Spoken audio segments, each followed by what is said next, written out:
could cheer on the cruel abortion bans that nearly took my life. But they do. Tonight we're going to hear from Trump's running mate, J.D. Vance, a man with a record just as extreme and an agenda just as threatening as Donald Trump. Don't just take my word for it. He has an A+ rating from the Susan B. Anthony Pro-Choice America list and supports a nationwide abortion ban. He wanted to make it harder for Ohio voters to engage in a democratic process and vote to protect their fundamental right to reproductive health care. And his anti-choice agenda is so extreme that he doesn't even think there should be exceptions for rape or incest survivors. Actually saying two wrongs don't make a right.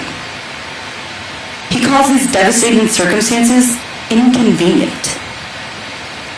My husband Josh and I are now desperately trying to start a family through IVF, but J.D. Vance voted against legislation to protect IVF. It's appalling. Tragically, my story is not unique. I am one of many women in our country whose life has been put at risk because of Donald Trump and J.D. Vance's anti-reproductive freedom agenda. I know this because I've met them. From Texas to Arizona, Idaho to Georgia, women like me have been told that we're not sick enough to receive care that we desperately need.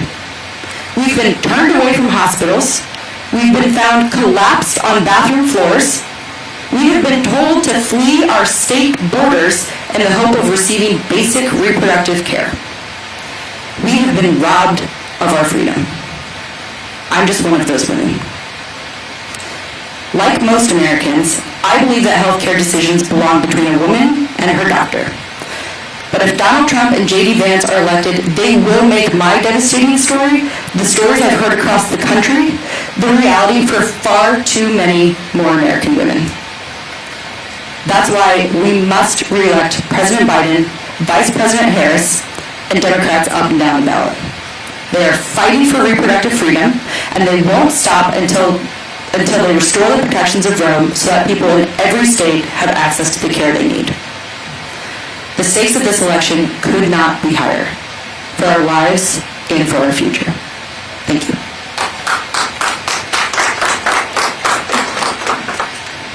So thank you, Governor Walz. Thank you, Congresswoman Escobar, and thank you, Amanda, particularly for your bravery. I know that it is not easy sharing those stories, living through them nonetheless, and getting up and talking about them in front of people, but you're doing it for a cause. And I don't know how anybody could hear what Amanda just said and think that the Republican Party, with two individuals at the top of the ticket, men nonetheless, could double down on reproductive stances like they do, cheer them on, and think it's okay. And so, again, I just want to thank you, Amanda, for that. So now I'll open it up to some Q&A.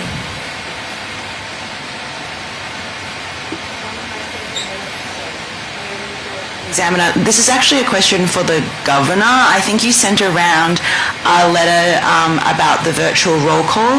Can you just confirm the dates of that and why you suggested an August date? Is that to give the party time to think about the president's nomination? Yeah, the parlor game of the virtual vote. Look, Bishop Daughtry, I, and the Rules Committee, our job is to set the rules for a convention. This has been done always.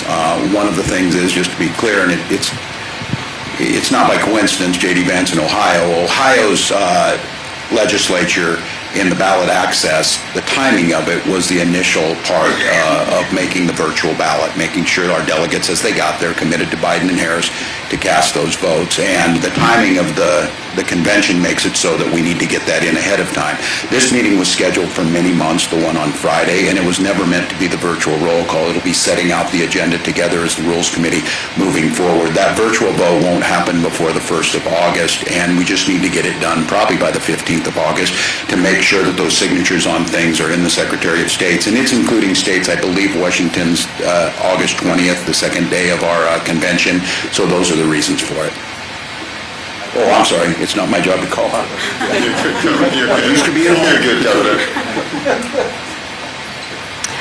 Megan Musserly with Politico. So Vice President Harris postponed her Florida trip where she was going to talk about abortion in light of Saturday's shooting. President Biden is still facing calls to drop out of the race. How can the campaign effectively prosecute its case on abortion in this current moment? Well, one, as you heard from Amanda, many women are living through it. And so when you have something that unfortunately, because of the Republican Party, Donald Trump and J.D. Vance, so many people are actually living through day to day, it's pretty easy to connect on it. Our campaign is going to continue to talk about the issues. We're going to continue to have people like Amanda telling their stories because unfortunately they're far too common. The vice president has been out across this country, crisscrossing across the battleground states, talking to voters about the states of this election. I think that J.D. Vance's nomination as vice president obviously gives a new angle to that because unfortunately Donald Trump's first act after something horrific happened to him, no doubt about it, and there's no place for political violence in our country, his first thing was to pick a vice presidential nominee who wants to continue doubling down on hurting women like Amanda and women across this country that are of reproductive age. And so our case is pretty clear.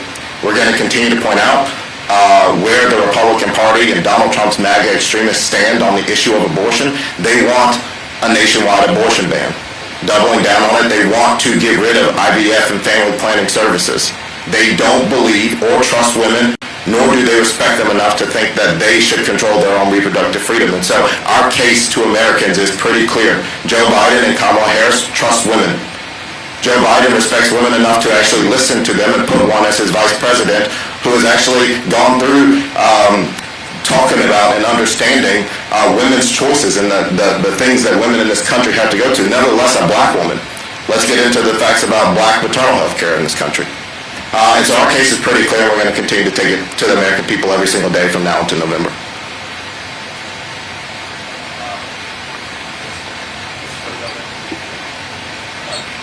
So I just wanted to ask again about the virtual roll call vote. I actually covered this story in Ohio about the Secretary of State's threat to take Biden off the ballot. He currently says that that is no longer the case. In fact, he laid out on Twitter. Oh, that's all okay. Well, I'm asking specifically because he said, listen, they could even switch Biden off the ballot until I think the end of August, right? I mean, if the Republicans are saying now that this is no longer an issue to Secretary of State, the legislature has passed, this bill fixing this, why still use this as a reason when so many people in the party are concerned about pushing through Biden's nomination? Yeah, no, it's a good point. First of all, the Secretary of State there has made it clear that they could still do that. Look, I think if we were in a simpler time, we've always done this. We've just trusted each other and we've got it done. Now, because of how this was done, because of the comments that were made, there was something to it. But it's not just a reason. Like I said, we have Washington State on the 20th. These are wet signatures that need to be in, and I think the process of how we do this, it's how we've always done it. So I don't think it's not just Ohio. It's the process of getting on the ballots. The idea, look, we're in a time where voter restriction is just, it's not a bug, it's a feature of the Republican Party. I don't trust them in Ohio to do this, but that's not the only reason for it. We need to get these things done. We need to get the roll call done, and like I said, I think it needs to get done 15th, don't absolute quote on this, we need to get done on 15th, but it won't happen before the 1st of August. And this meeting that we're doing again was scheduled many months. It was scheduled way before the debate. It was scheduled way before anything else. And the process and the agenda for this was to start setting the rules for the convention, as we've always done. So. Amar, really quickly, again, folks, the Republicans yesterday and the day before have lied constantly to the American people. They've lied about positions on reproductive freedom. They've doubled down on harmful positions about everything. They've lied about crime statistics. They've lied about the economy. Today we're going to hear them lie about foreign policy. Donald Trump says he wants to be a dictator. They're going to lie about their stance of NATO. They're going to lie about the security of our country. And we're focused on a process. Like, the Republicans are lying to the American people about virtually every single issue that impacts their lives. And we're caught up in process stories. So, Amar, we're going to continue to take some questions. Go ahead.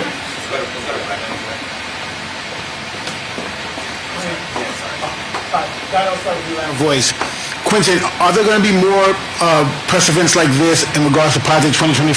Because I sent a report in Atlanta for one that's happening at 2 o'clock today with Representative Hank Johnson and others. So is this going to be something that we're going to focus on a lot more in regards to making sure that we talk to the press about Project 2025? Thank you for the question, Ellen. Absolutely. It is extremely important for us. Again, our whole thing has been this election as a choice.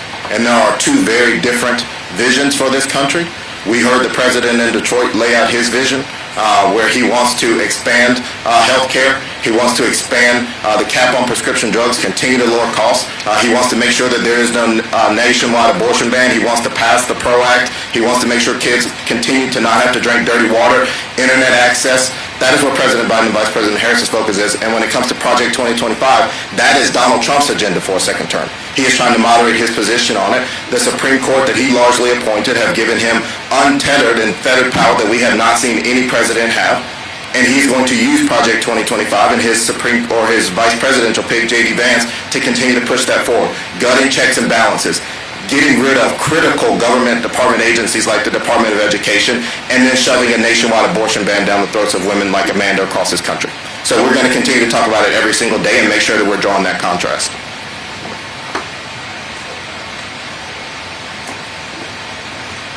Brennan Jones, TMJ4 News.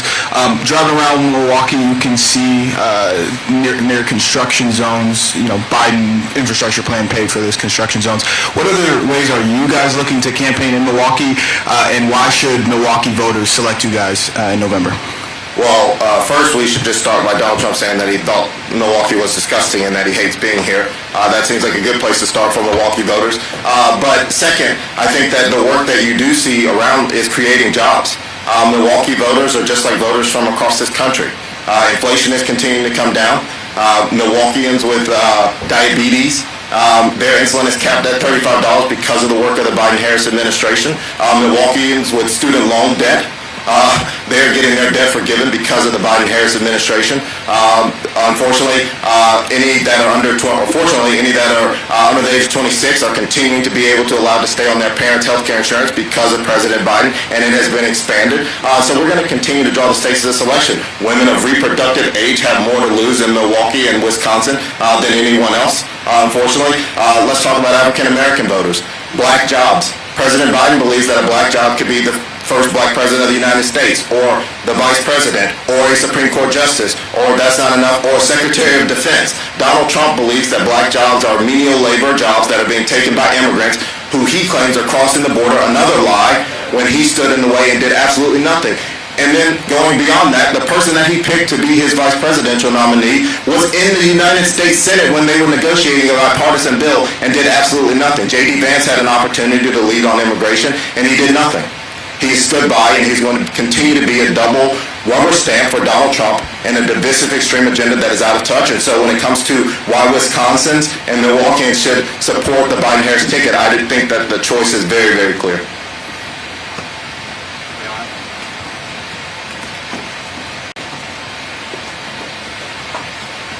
Hi, Oriana with Notice. I wanted to know if Democrats plan to center gun safety after the assassination attempt against Trump, and if so, how? Look, I first want to start by saying this, and I think it has to be a prerequisite about any question that comes after this or relates to what happened. What happened to former President Trump is appalling. It has no place in our political system. I think we saw President Biden come to Americans immediately, not as candidate Joe Biden, although that is a hard distinction to make, but as President Joe Biden from the Oval Office to double down on the fact that we can't stand for this. We have to continue to move past it in this country. Incidents like what happened to Paul Pelosi, what happened to former President Trump, what happened to Gabby Giffords, they have no place here. But when it comes to your questions, particularly on gun violence and gun reform, we're not changing our position on this. And unfortunately, I will have to say, because we're talking about what we're seeing on the streets walking around here, yesterday coming into our office here today, I saw a raffle for an AR-15. I saw a raffle for an AR-15. So when it comes to where we are, we have been the party of common sense gun reform. We have been the party of making sure that people need basic background checks before they can get weapons. Nobody needs an AR-15 for sport, an AK-47 for sport. So there's no illusion now that since this we are somehow changing our position on where we have been. We have always been. We have never said that, that teachers should be responsible somehow for protecting their students for gun violence. We've never said things like when school shootings happen that we should just get over it when people are losing their kids. And so our position on this has been very clear. It was the same position before the assassination attempt on former President Trump, and it's going to be the same as we continue to move forward. Hi, Abril Preciado, WITI Fox 6. So my question is, what can you tell us, or what can you tell the Latino community regarding immigration, and what comes next as far as like many of them trying to gain legal status in the country? I know this is a topic that's very important for Latinos here in Wisconsin, or the immigrant community in Wisconsin that are dealing or struggling with even having a driver's license, DACA recipients as well. So what can you tell us about this? I represent El Paso, Texas, an incredible community of goodwill right on the U.S.-Mexico border. So no one knows better than my community about the opportunity that exists through the Biden-Harris administration and much of the work that they've done. I had the privilege of being with the president a few weeks ago as he announced his executive order to keep some mixed family status or some mixed families or some families of mixed status together through the executive order. That executive action was based off of one of my bills, the American Families United Act. We saw early on in the administration President Biden and Vice President Kamala Harris deliver to the United States Congress a comprehensive immigration reform bill. It has been President Biden and Vice President Kamala Harris who have been urging Congress to do its job. There's only one body that can change our outdated immigration laws, and that's the United States Congress. We have not seen Congress act on comprehensive immigration reform in 37 years. 37 years. It is our job to legislate. I have been urging my colleagues to sign on to my own bipartisan comprehensive immigration reform bill that addresses the border and beyond. But I'll tell you this, drawing the contrast, whereas President Biden worked with a bipartisan group of senators to enact a border security bill, it was Donald Trump and the Republicans who were the obstructionists. They even said very clearly, we don't want any solutions. We want the problems because it helps us politically. The American people do not want legislators who refuse to do their job, or a presidential candidate who urges legislators not to do their job.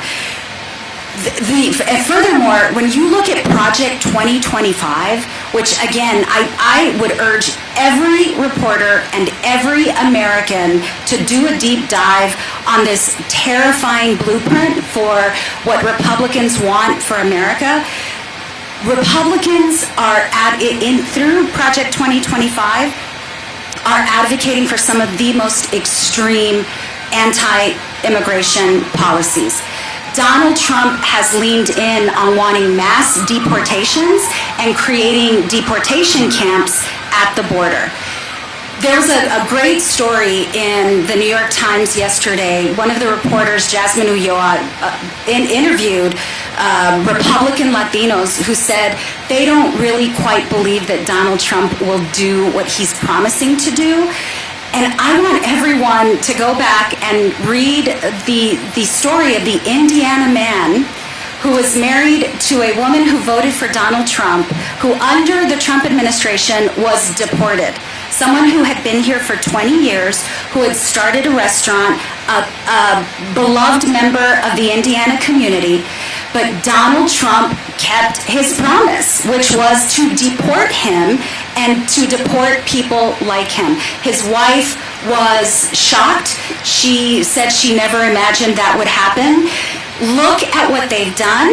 Look at what they're promising to do. We know that under Donald Trump, the horrific family separations occurred. I want you all to go back and listen to the audio of crying babies who were taken from their mother's arms and separated, many of those families still not reunited, causing generational trauma for vulnerable people, all because they were here seeking asylum. What the Trump-Vance ticket promises is horror for immigrant communities on a level that I don't know people quite understand. Not only is it absolutely inhumane, but I will tell you it would be destructive for our national economy. We know for a fact that immigrants help grow our GDP. The Congressional Budget Office talked about how immigrant labor and the immigrant labor force helped our country recover post-COVID. We know that if we were to offer work permits and legal pathways for people, we would further reduce inflation, further become a more competitive nation, fill the 8 million unfilled jobs that exist in America today. And it's just one party that proposes solutions over and over again. That's the Democratic Party, led by Biden-Harris. And there's one party that is an obstructionist party, and that is the MAGA GOP, led by the Trump-Vance ticket. They don't want solutions. So there's a very stark difference in the two visions for America. And we are, again, I will say this over and over again, we are sounding the alarm. We have an opportunity to have an inclusive country where we seize on the opportunity and solve our challenges, or not, and the alternative is very dark.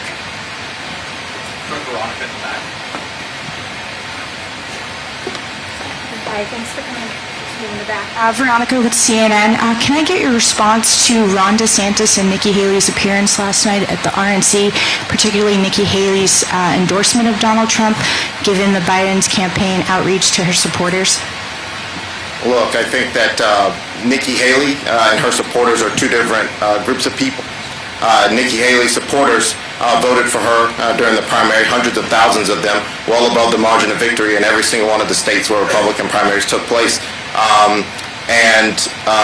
Unfortunately, Nikki Haley got on stage last night and spewed MAGA extremist talking points. But her supporters, while they were voting for her in the primary, I think it's more important to point out what they were voting against. They were voting against Donald Trump and an extreme MAGA agenda, one that would put democracy at risk, one that would rip away women's reproductive freedoms, one that wants to continue to bash voting rights in this country, one that does not care about anyone other than Donald Trump sitting at the top as a dictator. That is what those Nikki Haley supporters were voting against. So it's no surprise what Nikki Haley did last night. This is politics. But at the end of the day, those voters that are actually going to go to the ballot box and decide who's going to be the president of the United States, they voted against Donald Trump in those primaries because they see exactly who he is. They saw the devastation that he brought to this country when he was president for 4 years. They have seen what he would do. They read things like Project 2025. And in fact, when we're talking about these Nikki Haley supporters, these independent, sort of moderate-leaning Republicans, they deeply care about government. They deeply care about these things. And Project 2025 would just completely eliminate very large governmental agencies that people depend on. And I think that those voters are going to continue to see through that. And unfortunately, last night, Nikki Haley lost her way in speaking to those people. But I think, again, they voted against Donald Trump in the primary. And we're going to continue to make sure that they know exactly where our vision is for this country versus that of Donald Trump's.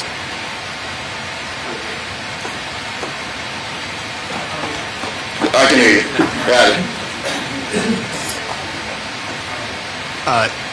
You want to hold it? Okay, sorry. Jake Lahad, Daily Beast. This is for any of you, but Governor Walz, you've talked before about how the party should, in some instances, simplify its messaging against Republicans. And I don't want to put words in your mouth here, but to paraphrase, you basically said things along the lines of, like, these guys are a bunch of weirdos, and people should... I stand by that, too. So, I was going to guess you would. My question is a bit of a follow on Megan's, which is... Who do you think is the most effective messenger for what you're talking about here with reproductive rights in Project 2025? Is that President Biden? Is it Vice President Harris? Or is it regular everyday citizens like Amanda who are coming forward with these deeply personal and traumatic stories? And I ask that because you've all given us, and you've been very generous with your time in this press conference. I think it's an open question as to whether President Biden could or would hold a similar event like this, speak extemporaneously on the issues without notes, without a teleprompter, are you confident he could do that, or do you think that he'll stay on the top level stuff and we'll see more of things like this? No, I am confident. It's a great question. I think it's all of us. I keep talking about that. I'm biased. I think governors are one of the best messengers. I talk about it, whether it's reproductive rights or whether it's the Infrastructure Act, CHIPS Act, or whatever. The folks who are closest to people, look, I don't think you could come to something like this if you are not moved and clearly heard what Amanda said. That's as clear as it gets. It's incumbent upon all of us to continue to make that message, and she's certainly a better deliverer of this message. And as a man, it's time to shut the hell up at times in these spaces and step back, but there's a time to speak about where it's at, learn from folks, echo these things, tell Amanda's stories. So yeah, I'm confident he can do it, but I think it's much more important that we have the narratives of the people who are out there, we have the workers who are benefiting from it. And I think that's the last question, but the political operative in me won't let something that you said go away. But President Biden deeply understands what average people in America are going through, and as Governor Walz said, there are things that he knows that he can't understand because he's not a woman, he's not in those positions. And so on those issues, he knows when to shut up and let other people talk about their experiences. But President Biden is deeply connected to voters across this country and understands what they're going through in their daily lives, and that's exactly what makes him a better candidate to lead this country than Donald Trump. So I want to thank you all for coming back today. This is a very good, productive conversation. I hope you all enjoyed it, and we'll see you tomorrow. Thank you.